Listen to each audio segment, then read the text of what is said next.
Boom. Yes, what's good everybody? Quick shit vid. So today I was determined to do the video about how many points we're going to get for the rest of the season. But yet again I've been sidelined, detoured.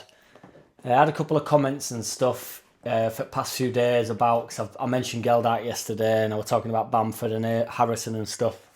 So I'm now on just a defensive hype of everybody. So I thought I'd do a bit of research. But firstly, Rodrigo and Bamford might be in mix on bench this weekend. Neither will be fully fit. But it's just good to have them options back, isn't it? It'd be interesting to see if he's willing to go to two up top. With us having so many forward options, it does get like, we're kind of spoilt for choice, but also not, because majority of them aren't fit. And there's even talks of Sinister even being back. So, and I can confirm on a good source that there's been no fallout with Cooper.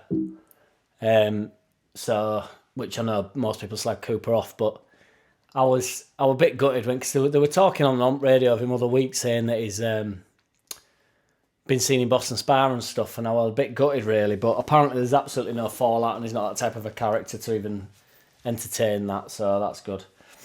And apparently doubters are emerging from inside Ellen Road about Gracia, which is nuts, isn't it, really? Like, beyond belief, you know, like talk about... we were talking about Fall Guys yesterday, and who's the Fall Guy? It's like, come on, man. We've been really bad for really quite a long time now. You know, it's up just at that patch before Bielsa got sacked. And onwards, we've been shite, haven't we? So it's a bit mental for this bloke to be here 2 weeks and then doubters are emerging. So I don't think there's out in that. Hopefully just lazy journalism. And apparently Newcastle are in for Raphinha. He's not at best of times at Barcelona. However, he has improved the past few weeks, apparently. I can't profess to watch Spanish football, I can't be asked. But I do sort of jump in every now and again and see how he's getting on. I know that he looked a bit radgy when he got brought off against Scum other day when they got beat. But I can't see him. I can't see Newcastle wanting to come in for Raphinha, really. I think it'd be quite hard to pull him away from Barcelona, number one, and number two, I don't think he'd want to come. And I don't particularly think they're on that path at the minute. I don't know, really. Obviously, Raphinha was excellent for us. But if he ain't doing it at Barcelona, why would it seems like a bit of a sideward step at best for Newcastle when they're doing so well. They're probably looking significantly higher than that. I don't know. Tricky one. What do you reckon? It'd be mental to see Raphinha back in Prem, really. I do think he's sort of Premiership suited, though. Premier League suited. He's that type of player, like, I don't want to start just chucking buzzwords about, but he's really dynamic and aggressive and travels with the ball well. And it's, you know... it's quite fast-paced, isn't it? So he's probably gone over there and struggled a little bit with the fact that it's a much more steady game and slower game, which gets a lot of stick, as though it isn't as good a standard, which I think the Premier League's probably better competed. But in terms of a standard, I think Spanish teams really, all the teams look to play football. They all look to play like a similar way, whereas we're a bit more like, you know, there's teams like Burnley and stuff where, you know, it's just like all in together and like pack, and then teams like City and teams like Liverpool, we all sort of, there's different philosophies flying about all over the shop. So, gentlemen, to business. So, I got a bit of shit yesterday because I said that, well, I didn't get any shit to be fair, but I said that is Geldart warranted of going out on loan when we brought this Rutter in, and just because he cost 35 million we have to play him and he has to come in off at sub bench and stuff. And then somebody commented saying that Geldart didn't do out off at bench, which is a kind of like a fair analysis if you was to broadly look at it, like loosely look at it. But I think, to be honest, just loosely looking at it, a player coming off at bench for me is a little bit more just about energy. Can they change the game? You're looking for little moments in them 15, 20 minutes that they're on the pitch for. It's very rare they're going to come on and do an Ole Gunnar Solskjaer and score every time they come on, particularly in a side as bad as ours. So if you imagine a lot of times we were coming off at bench and we were already in shit, already in muck, up against it, or 1-0 up, say, and then he's coming on and he's just sort of like trying to up ball up. He's not trying to be aggressive, not trying to attack, not trying to get a goal. So it's a bit of a harsh thing for a sub, really. It's really hard. And then he got like a a few token starts. Like I remember again, we're at Tottenham or something, and I just thought it's a little big ask. So I thought I'd look into it a little bit. So, and I'm not ready to compare him to Rutter yet, because I don't think that's a fair analysis. Plus, Rutter's come off at bench 5 times at the moment. Started in that game against Fulham. I'm going to ignore that. Well, I'm going to ignore the whole thing. But the reason why I'm not going to compare him to Rutter is I don't really think it's fair. He's come off at bench 5 times, and sometimes he's had barely like 6 minutes, and we've been in like total like shit scenarios. So, and it's not about whether he's better, whether Geldart's better than Rutter or not. I'm just on about more what are we doing with what. So he came off at bench 15 times, and he started 5 games. Fine. He got 2 goals and 2 assists. Not pulling any trees up on the stats front. So I thought, and I truly have selected these players at random, and then it got me off on like a BAMFORD rant in my head. So I thought I'd pick a couple of players, just literally off the top of my head, and I went for Pepe, and this God's honest truth, I haven't selected these. I could probably do some more, but I got bored and a bit frustrated. So I picked Pepe from Arsenal, who I believe has fled now, due to him being shit. Big price tag, loads of expectation on him. I think he's 27 now, so he was also like pretty primed and ready to go. Geldart's a young lad.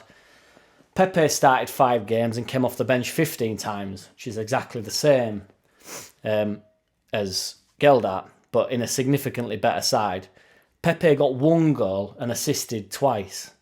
So Geldart with the same amount of game time, give or take, about 50 minutes. I think Geldart had about 50 more minutes than Pepe.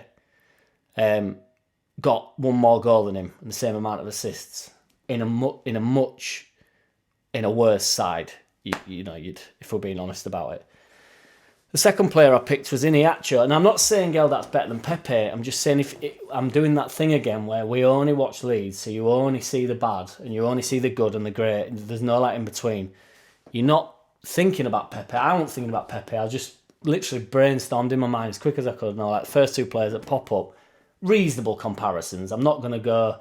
I actually thought with a player like Pepe, I thought I was coming in too hot, and I thought I'm gonna get burnt here, and I thought I'll just say it anyway. Like what comes up must come out. So Iniacho, I thought I'm definitely getting burnt here. So because everybody agrees, do we not, that 2 years ago Iniacho was on absolute fire. Everybody agrees with that. That was universal. Banging about a match at day. Everybody was saying that he's on one. Great signing from Man City, all this. That year, 2 years ago, he got 12 goals and 2 assists, while Bamford got 17 goals and 7 assists. And nobody will accept that Bamford had a good season that year. So everybody agrees. Well, Bamford believers would agree that he had a good season. And pundits would agree that he had a good season because they're not watching the games individually as well. So, but that's about Bamford. That's just to prove that Bamford had an excellent season in the Premier League the first year we came up. So Iniacho last year had, to get back to Geldart, Iniacho had 13 starts and 13 sub-appearances. He got 4 goals and 5 assists. So he's had significantly more starts, significantly more minutes, and he got 2 goals more than Geldart and 3 more assists. Now last year, the same year, Bamford got 7 starts and 2 off the bench, and he got 2 goals and 2 assists. So he's 2 goals behind him and 3 assists behind him as well in 7 starts. And then he actually started 13 times and got 2 more goals than him in the whole year and 3 more assists. I don't know what more I can say other than these players don't just fall from trees. They don't just come out of people's arse. You don't just fart them out. If the conveyor belt was so nutritious, the standard of football, it'd be Liverpool versus Scum on heat every week, wouldn't it? It'd just be like banging goals in left, right, and centre. So that is my point. I don't know what the point is that I'm making, other than I have to keep drilling this thing on. My thought on, we only watch Leeds games. You don't watch Burnley games. You don't watch Southampton games. I'm not knocking anybody for that. Nobody has time to watch 90, or every single 20 times 90, whatever the fuck that is. Big number. Oh, what's everybody's thoughts? In a bit. Way they've been, the results they've had, 1 defeat in 13. I've got Muppets from Leeds talking about pressures on us, and Bamford and Forshaw and a couple of others, and it's over to you and this, that and the other. They got beat 7 times since Christmas. We've been beaten once. We've set it up from Christmas to be in the race. Boom. JackCity, bitch! JackCity, bitch!